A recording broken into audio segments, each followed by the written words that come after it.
Hello and welcome to QB's Safe Spaces Safeguarding Team Member Training. I'm Emily Banks and I'm the QB Safe Spaces Coordinator. And I'm Sally Contesi from QB Kids and Families. As followers of Jesus, we can celebrate the fact that Jesus loved children, young people and vulnerable adults. He was their greatest advocate. Mark 9:37 says, "Whoever welcomes one of these little children in my name welcomes me." When Jesus states this to the crowd of adults, he is telling them that their view and treatment of children demonstrates their view and treatment of God. With this in mind, we have created this training video to help you, as a leader, create safe spaces in the ministries you are serving in. Safe spaces don't just happen. To create safe spaces in your ministries, it will take commitment and intentional actions from you and your governance group members to implement the legislative required safeguarding policy your church has in place, along with ensuring you are aware of and following its procedures, guidelines, and best practice recommendations. Because everyone has a role to play in keeping our children, young people, and vulnerable adults safe. This training will equip you with the knowledge to help you safeguard your church and the ministry you serve in, and will cover some of the important information that relates to you as required by the Blue Card system. Your church has committed to a whole variety of things, all to help ensure the safety of children, young people, and vulnerable adults.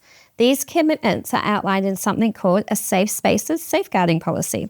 It is important that you have a copy of your church's policy, so please ensure you have received one from either one of your Safe Spaces team members or your team leader, or that you know how to access it on your church's website. The Safe Spaces Safeguarding Policy should also be available online for everyone to read. It covers your church commitment to keeping children, young people and vulnerable adults safe.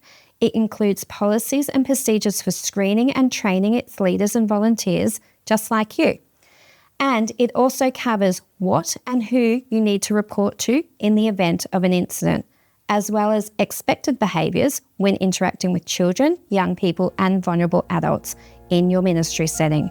With this in mind, let's get started with our QB Safe Spaces Team Member Training Session 1. Statement of commitment. Keeping our church spaces safe all starts with a commitment.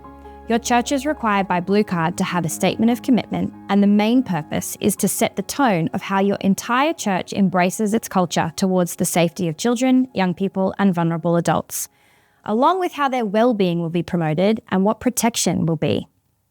While your church may have its own unique statement of commitment, here at Queensland Baptist, we have a statement of commitment and it reads, Queensland Baptist is committed to being a safe space for all and will provide a supportive environment by ensuring staff and volunteers are appropriately screened and trained and behave in a manner that resembles and represents Christ's attitude and approach. Providing safe environments and ministries that promote spiritual, social and physical safety and personal growth and development. And promoting a culture of safety through QB, constantly communicating and reinforcing our commitment across all aspects of ministries and activities. We have a zero tolerance for any form of abuse or harm to children, young people and vulnerable adults, and are committed to actively seeking to prevent this abuse and harm. This includes maintaining an open and aware culture, treating all concerns and allegations raised seriously, not minimising the impact of abuse and harm on the victim, and promptly responding to all concerns and allegations. Queensland Baptist is dedicated to providing safe spaces for everyone and is committed to fulfilling our responsibilities under the 8 mandatory requirements of Child and Youth Risk Management Strategy as set out by the Queensland Government Blue Card Services. Your church may have chosen to adopt the one just read, or it may have created its own unique statement of commitment. Either way, it is important that you know what your statement of commitment is. So we're going to pause the video now and allow you time for you and your team to discuss or read out your own church's statement of commitment.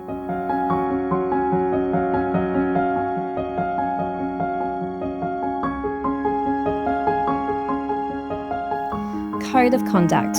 Your codes of conduct are more than a requirement. They are a crucial pillar of the Safe Spaces Safeguarding Policy. They outline the expected standards of behaviour of everyone in your church environment, particularly those that interact with children, young people, and vulnerable adults.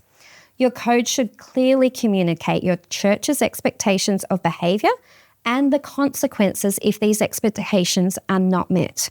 Some of the items in the Code of Conduct will be discussed later on in this training video and will include considerations such as our language, how we supervise children and young people, appropriate physical contact and or one-on-one contact with a child or young person, how we manage incidents, and how we report concerns.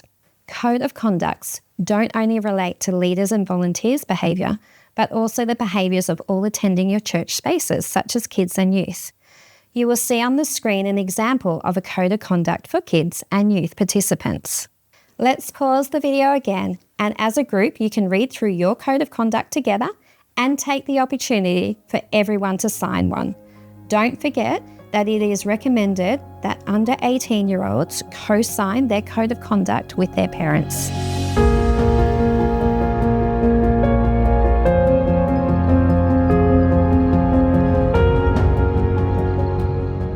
Screening and training.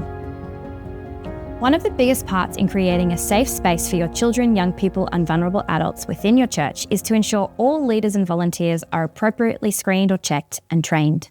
Before we run through what screening is, it's important to highlight that as a volunteer, you should attend your church for a minimum of 6 months before applying to serve in a ministry role. This allows time for both you and the church to gain a greater understanding of each other and for you to understand the culture of your church and its ministries. And this allows time for your ministry leader to get to know you better. Screening means that your church needs to check if you've had any previous experience with children, young people, and vulnerable adults, and if there's been any incidents that they need to know about. This information will be detailed in the application form and through the interview process you would have participated in prior to serving in your role. During this process, it's checked that you have the skills and capabilities to fulfill your role. You would have been given clear guidelines as to what your role involves, the expected tasks, responsibilities, and commitments there are for this role, like a position description. Understanding your role's expectations and the roles of the people serving around you not only set you up for wins in your leadership, but also help ensure that expected tasks and responsibilities aren't being missed while you serve. You will also be required to have 2 character reference checks. These should be 2 people who have known you for a while and can vouch for your character. We recommend you select someone inside of your church community and someone outside of your church community. You might want to consider using a person you know who is not a believer as a character reference, as this gives a beautiful opportunity to show how much your church takes safeguarding seriously. Finally, if you are over 18 years old and going to be working or serving with children and young people in your particular role, you are required to hold a blue card and have it linked to your church's blue card portal before you start serving in your role. While these may sound like a lot of steps and checks, we live in an age where doing these checks is not only a legislative requirement for a church, but it's also best practice to ensure that we are putting the right people in the appropriate positions within your church. By implementing these checks, we are having a Christ-like posture of ensuring our children, young people, and vulnerable adults' safety is our main priority when appointing people to serve. Training. This training video will form part of your necessary training and will help you understand the role you play when it comes to loving, protecting, and speaking out for the safety of children, young people, and vulnerable adults in your church spaces. So we're going to cover things like how you should behave, how to play your part in creating safe spaces, and how to report your concerns properly. Later on in this video, there will be a time for all under 18s and leaders and volunteers to leave the room, as we will start to cover topics that are somewhat heavier, including what harm is and the signs to look for harm. However, we understand that at any point during this training video, there are topics involved that can cause you to feel a little uncomfortable, triggered, or even emotional. Please know that at any time you are able to leave the room. Keeping everyone safe is important, and this includes keeping our team members safe. So remember, if you need to excuse yourself at any time, that's okay. A leader will come and check on you shortly. The key idea for this training is that you play an important role in creating safe spaces for all children, young people, and vulnerable adults in your church. By us all completing the necessary training, we are not only strengthen our commitment to safeguarding within our church communities, we are also helping our children, young people, and vulnerable adults to thrive in safety while they explore their faith. Please note, if you are currently 17 years of age and turning 18, you will be required to be fully screened, trained, and hold a blue card as a leader before you continue to serve in your ministry. Understanding for our children, young people, and vulnerable adults. When we refer to children, we are talking about children to that age of 16 years old, and for young people, we're referring to youth aged 16 and 17. But what is a vulnerable adult? Being involved in any area of your church or ministry life, there's a high likelihood that you have interacted with vulnerable adults. When we talk about vulnerable people, we're talking about a very diverse range of people who have had particular challenges and who are statistically more likely to face harm. The Australian Department of Social Services defines vulnerable people as anyone who may not be able to care for themselves or protect themselves from being exploited or harmed. A vulnerable adult includes the elderly, people with disabilities, people who experience mental health issues, people who are unable to live at home, people who identify with diverse sexual orientation, as well as people of Aboriginal and Torres Strait Islander descent. It is a sad statistic that vulnerable adults are more than likely to experience harm, even in our church communities. Church communities should be some of the safest places for children, young people, and vulnerable adults. The church is committed to the biblical call to care for the vulnerable and acknowledges God's special concern for the poor, the marginalised, and the oppressed. And we all know Jesus' heart when in verses such as, learn to do right, seek justice, defend the oppressed, take up the cause of the fatherless, plead the case of the widow, in Isaiah 1 verse 17, and speak up for those who cannot speak for themselves, for the rights of all who are destitute, in Proverbs 31 verse 8. My command is this, love each other as I have loved you, John 15:12. Your Safe Spaces team and ministry leaders. Your ministry leaders and Safe Spaces team member play an important role in helping you keep children, young people, and vulnerable adults safe from harm. You will hear us talk about ministry leaders and Safe Spaces team members throughout this video. So let's take a moment and pause the video so your ministry leader can explain who your Safe Spaces team members are within your church.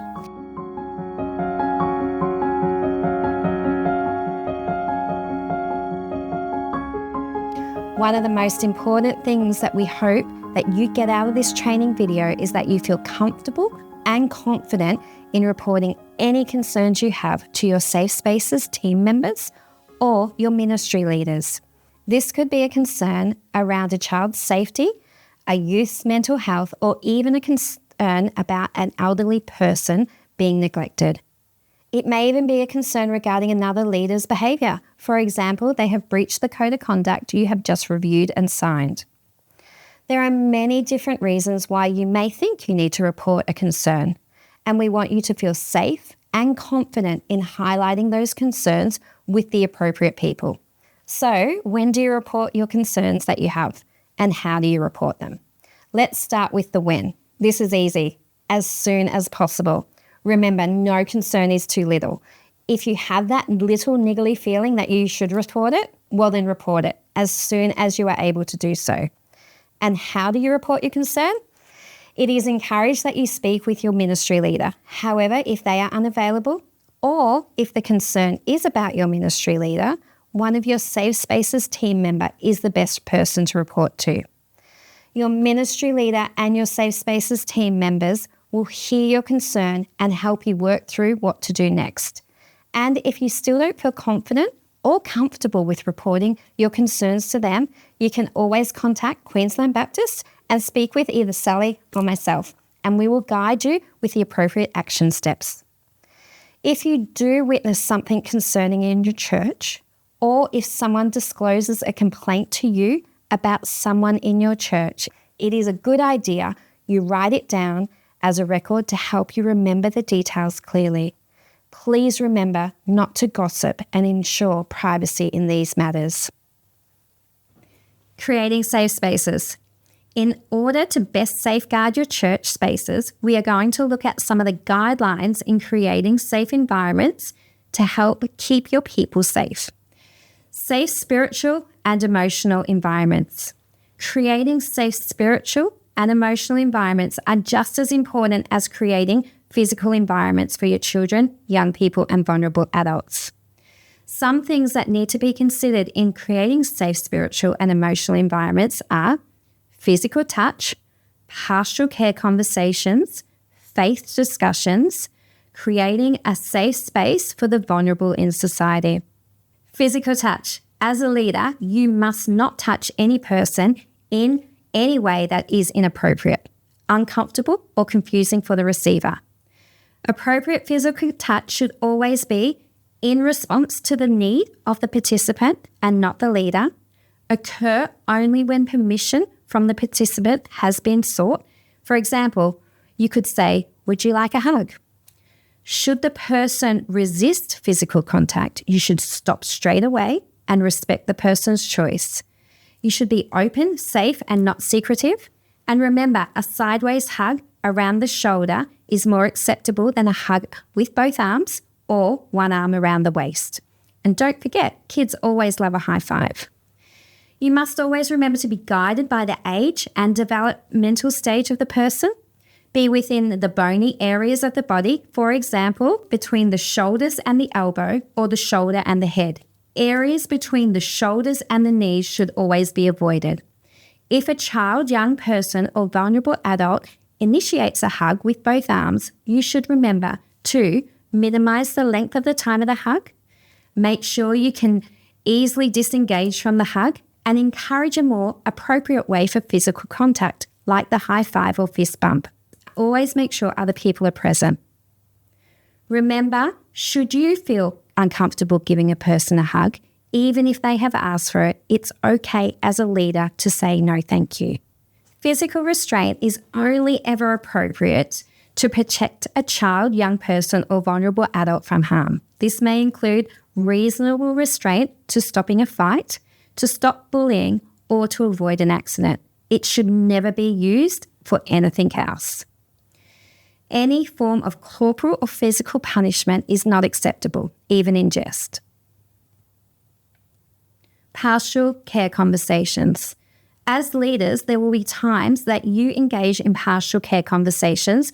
While these conversations are supportive of the people in your ministry spaces, you must remember not to step beyond your level of competency or training. For example, if you are not trained in mental health, do not attempt to do an in-depth mental health counselling session with a person. You must not encourage children, young people, or vulnerable adults to keep things hidden from parents, guardians, or other leaders. In situations where you have been asked to keep a secret, you can say something like, "Thank you for telling me and trusting me with this information. But to keep you safe, I am not able to keep secrets, and I will only tell a safe team member who will know what to do to help you." During conversations, you should ensure the language is used that is safe and respectful. Try to also be aware of the other person's belief, culture, and theological views, which may be different from yours. It's okay to have differences of thoughts and opinions, but it is not okay to treat the other person in a way that they perceive as unsafe. If there is a need to console a child, young person, or vulnerable adult, again, this should be done with the person's consent, within your capabilities as a leader. And remember, it is always okay to alert another team member or ministry leader if some assistance is needed with this. In an appropriate, open, and safe area, you must never be closed in a private room and have another staff or volunteer within sight. From time to time, there may be occasions where you need to console a child with the opposite gender. In these situations, It is recommended you safely console as needed initially and include a person of the same gender as soon as possible for continued support. Faith discussions. Being part of a church ministry means that at times we may have the privilege of having a faith discussion with children, young people, or vulnerable adults. It's important to be mindful that participants must never be forced to conform to a particular view or have their opinion devalued or dismissed. As a leader, you should provide a place for everyone to explore their faith in a safe and non-threatening way. When having these discussions, the following should be considered. Be mindful that different families or individuals may hold differing faith views or theological perspectives from their own or that of the group. Please be respectful of different views and opinions. You should own or ground opinions they share. For example, use statements like, "I believe," or "let's explore what the Bible says about that." You should be aware of spiritual abuse, which can include intentional and unintentional abuse in both formal or casual situations. It can include enticements, threats of rejection, evoking fear, emotional manipulation, accusations of demon possession, or involving people in spiritual activities against their will. Creating a safe space for the vulnerable in society. Choosing a positive attitude when faced with an obstacle for a child, young person, or vulnerable adult accessing your church ministry is important.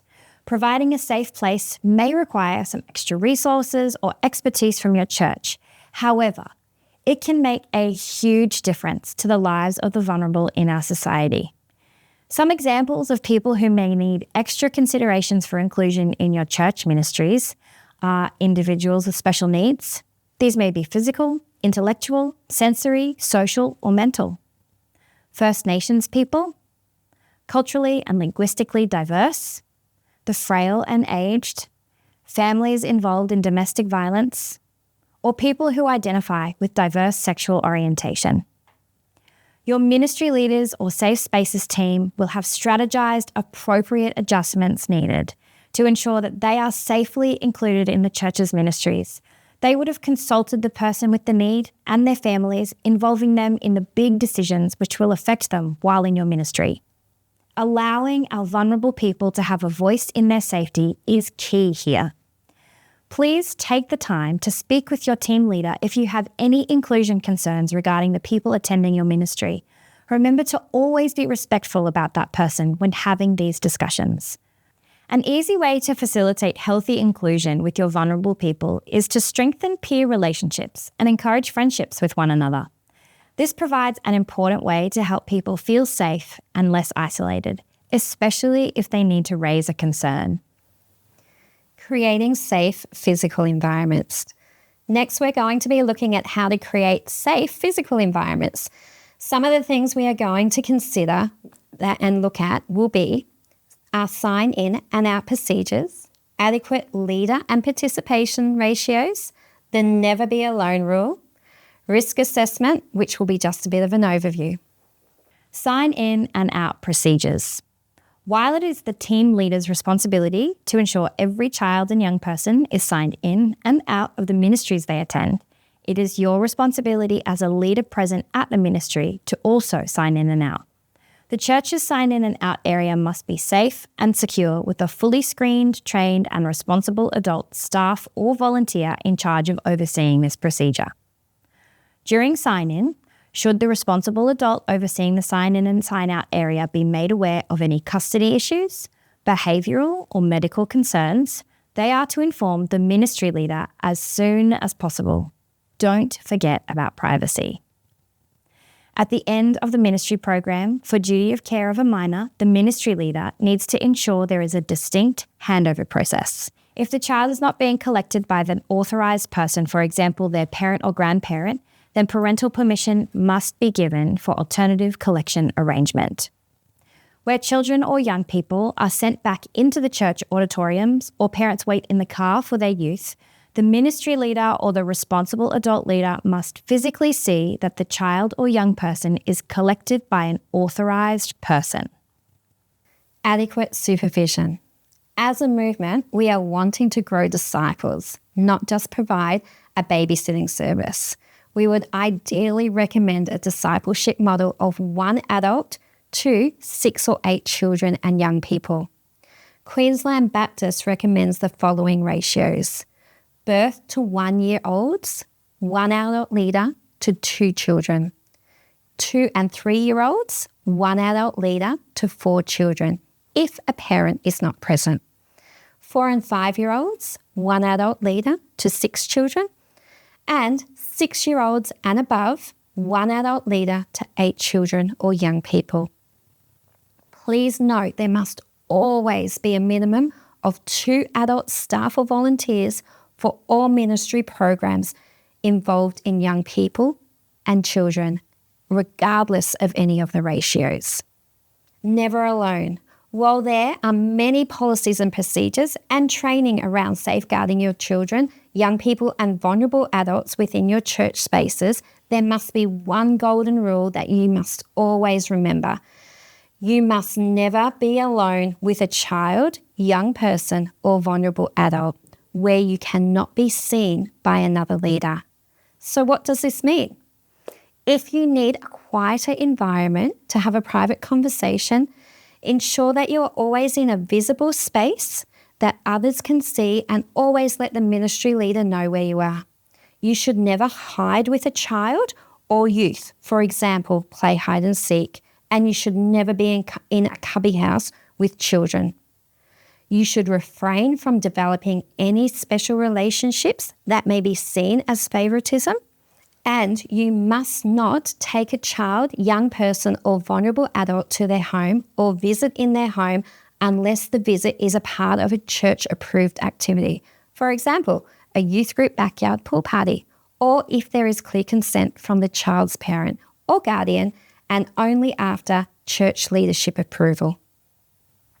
Planning safe games and activities, and high-risk activities and events.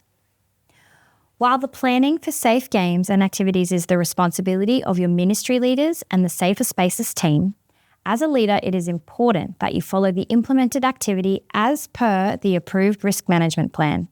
Your ministry leader will brief all the team members and make these plans available for quick reference before any activity or event. While playing games and participating in activities with children and young people, it is important to consider the age, gender, intellectual or physical difference of the group. Remember, you are older and most likely bigger than the participants, and while it is easy to get caught up in the competition and the fun of the games, you need to be aware of the imbalance this could bring to the game. Also, consider how those with special needs may be involved in the games or activities without feeling unsafe or excluded. While the activity is happening, don't forget to read the room and adjust or stop the game or activity if it is causing discomfort, anxiousness, or an overly competitive spirit. It is also important to allow children, youth, and vulnerable adults to have a voice and to be able to choose which activities they would like to participate in, or which ones they would like to opt out of should they feel unsafe or even just not want to participate. We should never make, threaten, or ridicule anyone for not participating in an activity. Keeping a track of the participants through regular head counting is also important, especially if you are at an external location or during a transition. You could consider a buddy system and smaller groups for leaders to keep track of participants in their group. First aid. Each ministry must have a qualified first aid officer. Ideally, there should be a male and a female first aid officer available. Your church should ensure and document that the first aid kit is always stocked and audited yearly. The Safe Work Australia First Aid in the Workplace Code of Practice requires businesses to do an audit at least once every 12 months, or as required due to the usage, to ensure the kit is complete. As leaders, it is important to know who your first aid officers are, as they are the ones to administer the first aid and medicine as required. The first aid officers will also be aware of any medical or behavioural needs of the participants or leaders. So please ensure they are the ones that you call on when first aid is required. The first aid officer's role is to administer first aid and medicine as required, ensure the first aid kit is accessible and stocked with the necessary supplies, and records any incidents or accidents that have occurred and ensure that the parents are informed. Informing the parents is to be done with the ministry leader. Let's pause the video now so your ministry leader can explain who your first aid people are and where the first aid kit is located.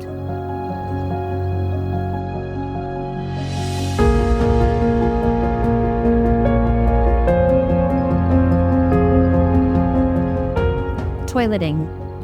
In some churches, the toilets may be easily accessible in the main building. For others, the toilets may be in a separate building or tucked away at the back or at the side of the property. Each church and ministry should consider the physical location of their toilets and form appropriate toileting protocols for their various ministries. Specific considerations that are age-related include: for children under 5 years old, ask the parents or caregivers to ensure that their children have been toileted or that their nappies have been changed before signing in. If needed, the parents or guardians should be called via text or in person to facilitating toileting for the children. In the rare instances where a parent or guardian is not available, toileting or nappy changing should be carried out by paired adult leaders. This is preferably done with other parent leaders. For primary-aged children, children should be taken in same gender pairs by an adult leader of the same gender. The leaders must inform the ministry leader when they are leaving and when they return to the main group. Leaders may need to check the toilet block and inside the cubicle first to ensure it's empty, clean and safe before the children enter. Then they are to wait outside. If a leader is to assist in the toileting of a child, they must inform the ministry leader when they return to the main group. For youth, ensure the toilets are cleared, clean and safe before the program begins. Encourage youth to let the leaders know when they are going to the toilet, and leaders should note which youth are heading to the toilet and when they return. If they're gone longer than seems reasonable, leaders should go and inform the ministry leader and go and check on them. If the toilet blocks are isolated or in a public space, please encourage the youth to take a friend with them of the same gender, and if needed, a leader of the same gender to stand outside the toilet block and wait for them. Toileting looks different in each of our church's ministries, so let's pause the video now and you can discuss with your team what toileting looks like in your context.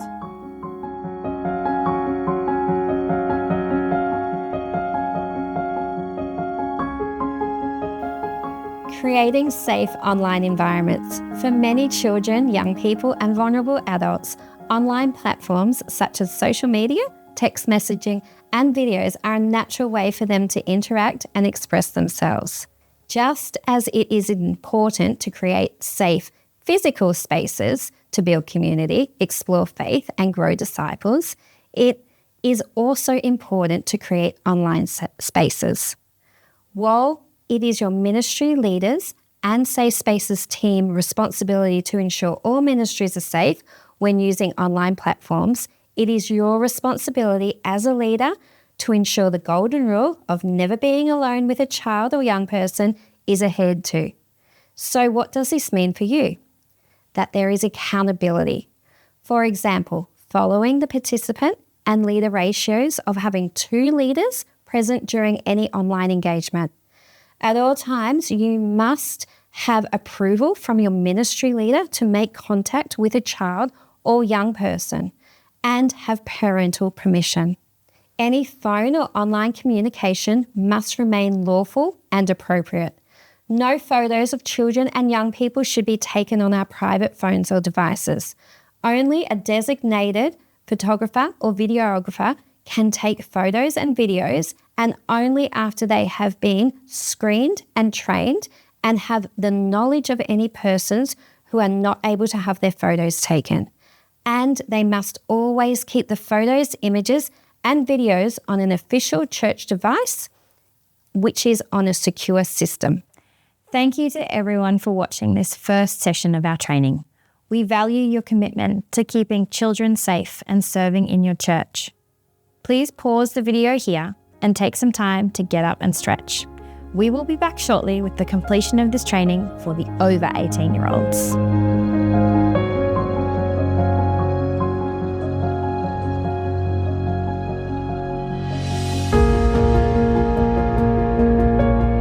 Welcome back. In this last session of the training video, we'll be covering material that may be considered graphic, triggering, or upsetting. Just as we highlighted earlier, your safety is important to us. So if you feel like you need to leave this training at any time, please do so. Should you find any of this next part of the training distressing, we encourage you to reach out and speak to somebody for support. Suspicion of harm. What is it and how do we report it? Your church must have policies and procedures for reporting and handling disclosures or suspicions of harm, including reporting guidelines, which include information about defining, identifying, managing, and recording and reporting child protection concerns. For this next section, when we say child or children, we are referring to anyone under the age of 18. Vulnerable adults includes elderly and those with a disability. As you are working with children, it is important that you report a suspicion of harm if you suspect a child is being harmed or is at risk of being harmed. As faith communities, we are called to care for those who are vulnerable in our churches. Harm can take place in any space. It could be in a child's home, with friends, at school, or sadly, even in churches. A suspicion of harm can also be called a child protection concern, and it involves a reasonable suspicion that a child has suffered, is suffering, or is at an unexpected risk of suffering significant harm. Please note that if you fall under a mandatory reporting profession under the Child Protection Act of 1999, you are required to make a report if you receive a disclosure or believe to be a suspicion of harm. These include, but are not limited to, doctors, registered nurses, teachers, police officers, child safety employees, early childhood educators, and foster carers. If you are a leader in your church under this mandatory reporting definition, you will need to fulfill your obligations under the Act when handling any disclosure. So we have heard that we need to report harm when we suspect it, but what is harm? Harm is defined as any detrimental effect of a significant nature on the child's physical, psychological, or emotional well-being. Harm or a child protection concern could be a child at risk of significant harm, a child abuse offence, including but not limited to sexual abuse, physical abuse, psychological abuse, which consists of emotional abuse, mental abuse, or even spiritual abuse, neglect or financial abuse, inappropriate personal or intimate communication and or crossing of personal boundaries which may constitute as grooming, or exposure of a child to domestic or family violence. There may also be other circumstances where there is a concern for a child's welfare, but the concern does not reach a threshold to consider it a disclosure or suspicion of harm. In these circumstances, your church has a duty of care to follow any suspicions of harm or potential risk of harm to the children in your care. We do this by observing and recording the actions of children who might be at risk and reporting these concerns to the relevant authorities. Next, we are going to look at some of the types and signs of child abuse. Please be aware that the list that we will show on the screen is not a complete list of the types of abuse and the resulting signs that may be expected and experienced by a child. However, the lists are to be used as a predictive tool for potential signs of harm. Each child's experience is different and will depend on a range of factors, including their age, the nature of harm, how long the abuse has been occurring for, their relationship with the abuser, and their support network. First, there's physical abuse. Physical abuse occurs when a person deliberately hurts or takes away control of someone's body. On the screen now is a list of what physical abuse may look like. If someone was experiencing physical abuse, you might see signs of it. They might have injuries which try to hide or they can't really explain. On your screen is a non-exhaustive list of signs of physical abuse.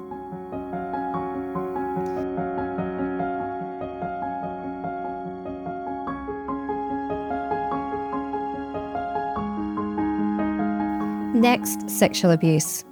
Sexual abuse is when somebody is forced or persuaded or tricked into doing sexual things that they do not want to do. Any sexual act with a child under the age of 16 is considered sexual abuse. Sometimes the person doing the abuse could be another child or teenager. On the screen now is a list of what sexual abuse may look like.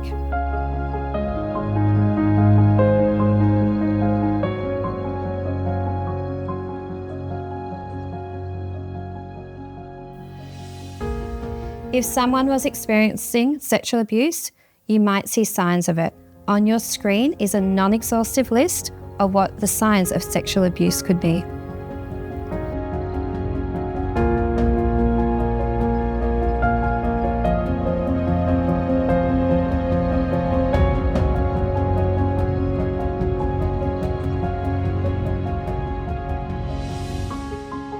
Did you know Queensland has mandatory reporting laws for child sexual offences? If an adult gains information that causes them to believe on reasonable grounds that a child sexual offence has been committed against a child or is being committed against a child by another adult, then this information must be reported to the police. Under the Queensland Criminal Code 1899, Section 229BC, it clearly states every adult in Queensland is required by law to report a child sexual offence committed by an adult to the police. Failure to report a belief of child sexual offences committed in relation to a child under the Queensland Criminal Code has a maximum of 3 years imprisonment. Also, if you as an adult are associated with an entity that provides a service to children or engages in activities with them, for example a church, then you must take reasonable steps to protect the child from a sexual offence where you have the power or responsibility to do so. This means taking reasonable steps to reduce or remove the risk that another adult will commit a sexual offence in relation to the child. The penalty for failure to protecting a child from child sexual offences under the Queensland Criminal Code has a maximum penalty of 5 years imprisonment. Psychological abuse. Next, we're going to look at psychological abuse. Psychological abuse is sometimes called emotional abuse or even spiritual abuse. On the screen now is a list of what psychological abuse may look like.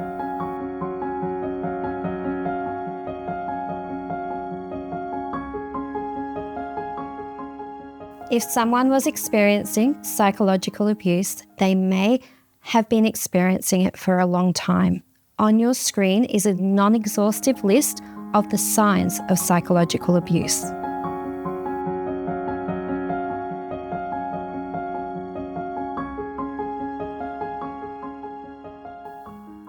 Neglect. Lastly, we're going to look at neglect. Neglect occurs when a child isn't being properly cared for. On the screen now is a list of what neglect might look like.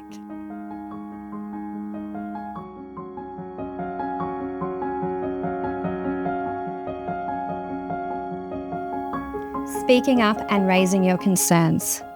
We touched on earlier that one of the most important things we hope to get out of this training is that you feel confident and comfortable in reporting any concerns you may have to your safe spaces, team members, or ministry leaders. In this last session, we have learnt that there are serious criminal laws and penalties if we don't report certain types of abuse to the police, especially in a timely manner. We all have an obligation and a role to play in protecting our children, young people, and vulnerable adults from harm. But the process can be overwhelming, especially when you have been confronted with a disclosure. Remember, following your church's procedure will help ensure that you don't miss any important steps. A disclosure of harm.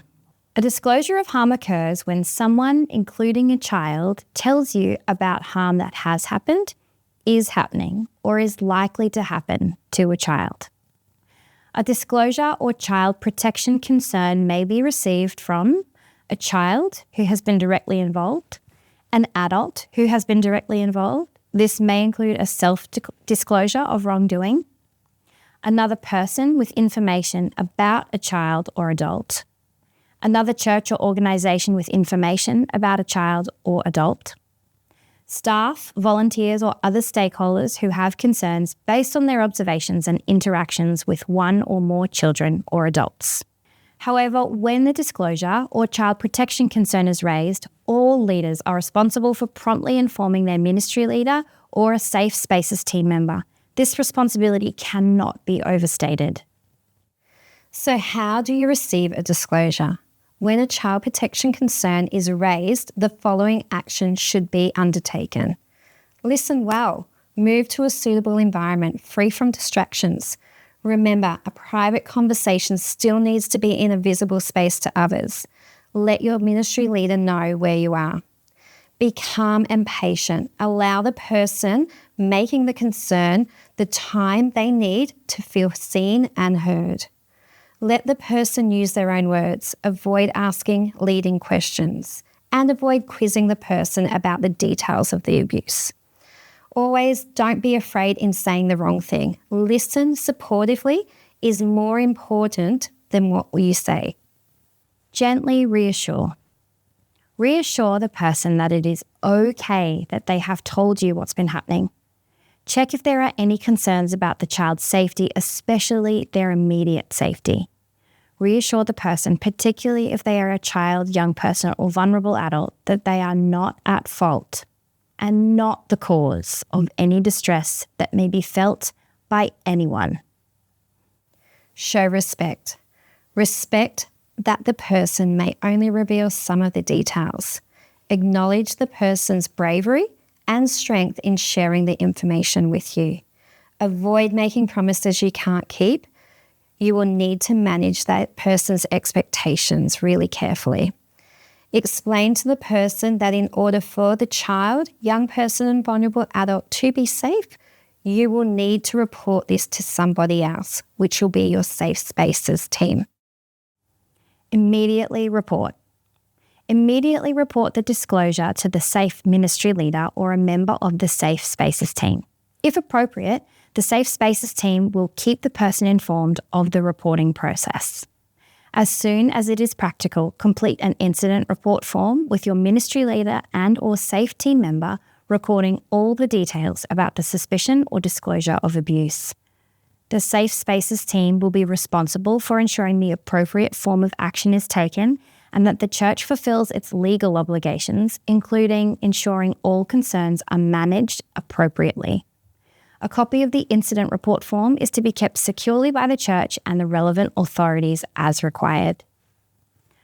Receiving disclosures can be tough and tricky to navigate, but please remember that the team at Queensland Baptist are here to support you, so please reach out if you need assistance. Thank you. Thank you for taking the time to participate in this safeguarding video. We acknowledge that the information we have just covered has been quite heavy, so you may need to take some time afterwards to relax and re-regulate. To help you do this, you may consider taking some deep breaths, having a drink of ice-cold water, taking a walk in nature, or simply relaxing on the lounge with a cup of tea. Whatever it is going to take you to relax would be great. Just remember to be kind to yourself after this training has ended. Finally, we wanted to note that this training video hasn't covered some vital training for your church community.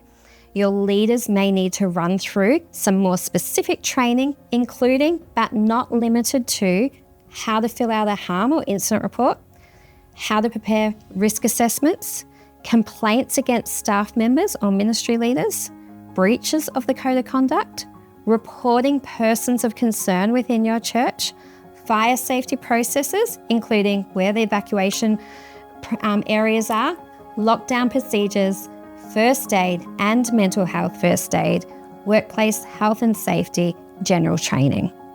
Thank you.